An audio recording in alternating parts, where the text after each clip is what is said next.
കുവൈറ്റിലെ അഹമ്മദിയിലുള്ള our lady of Arabia പള്ളി നാളെ മൈനർ ബസിലിക്കയായി ഉയർത്തും. പ്രാദേശിക സമയം രാവിലെ 10-ന് നടക്കുന്ന തിരുക്കർമ്മങ്ങളുടെ മധ്യേ വത്തിക്കാൻ സ്റ്റേറ്റ് സെക്രട്ടറി കർദിനാൾ പിയത്രോ പരോളിൻ പ്രഖ്യാപനം നടത്തും. തുടർന്ന് ആഘോഷമായ വിശുദ്ധ കുർബാനയും ഉണ്ടായിരിക്കും. ചടങ്ങിൽ പങ്കെടുക്കുന്നതിനായി കർദിനാൾ പിയത്രോ പരോളിൻ ഇന്നലെ കുവൈറ്റിലെത്തി. ത്രിദിന സന്ദർശനത്തിനിടെ കുവൈറ്റ് ഭരണാധികാരികളുമായും പ്രാദേശിക സഭാ സമൂഹവുമായും അദ്ദേഹം കൂടിക്കാഴ്ച നടത്തും. കുവൈറ്റ് സിറ്റിയിലെ ഹോളി ഫാമിലി കോ കത്തീഡ്രലിലാണ് കത്തോലിക്ക സമൂഹവുമായി കൂടിക്കാഴ്ച നടത്തുക. അറേബ്യൻ ഉപദ്വീപിൽ ഇതാദ്യമായാണ് ഒരു പള്ളിക്ക് മൈനർ ബസിലിക്ക പദവി ലഭിക്കുന്നത്.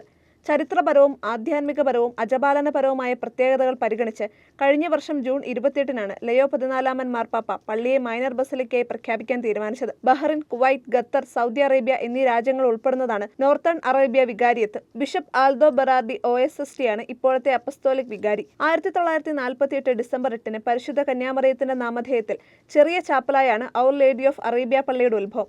കർമ്മലീത്ത വൈദികരുടെ നേതൃത്വത്തിലാണ് ഇത് നിർമ്മിച്ചത്. വർദ്ധിച്ചു വരുന്ന പ്രവാസി കത്തോലിക്കരുടെ ആത്മീയ ആവശ്യങ്ങൾ നിറവേറ്റുന്നതിനായി 1957-ൽ കുവൈറ്റ് ഓയിൽ കമ്പനിയാണ് ഇപ്പോഴത്തെ പള്ളി നിർമ്മിച്ചത്. അറേബ്യൻ ഉപദ്വീപിലെ 2 അപ്പസ്തോലിക് വികാരിയത്തുകളെയും ഉൾപ്പെടുത്തി ഔർ ലേഡി ഓഫ് അറേബ്യയെ പിന്നീട് ഗൾഫിന്റെ പ്രധാന പള്ളിയായി പ്രഖ്യാപിച്ചു. പതിറ്റാണ്ടുകളായി കുവൈറ്റിലും ഗൾഫിലുടനീളവുമുള്ള കത്തോലിക്കർക്ക് ഈ പള്ളി ഒരു ആത്മീയ ഭവനമായും ഐക്യത്തിന്റെ പ്രതീകമായും മാറി. 1949-ൽ 12-ാം പിയൂസ് മാർപ്പാപ്പ ആശീർവദിച്ച കർമ്മല മാതാവിന്റെ തിരുസ്വരൂപമാണ് ഇവിടെ പ്രതിഷ്ഠിച്ചിരിക്കുന്നത്.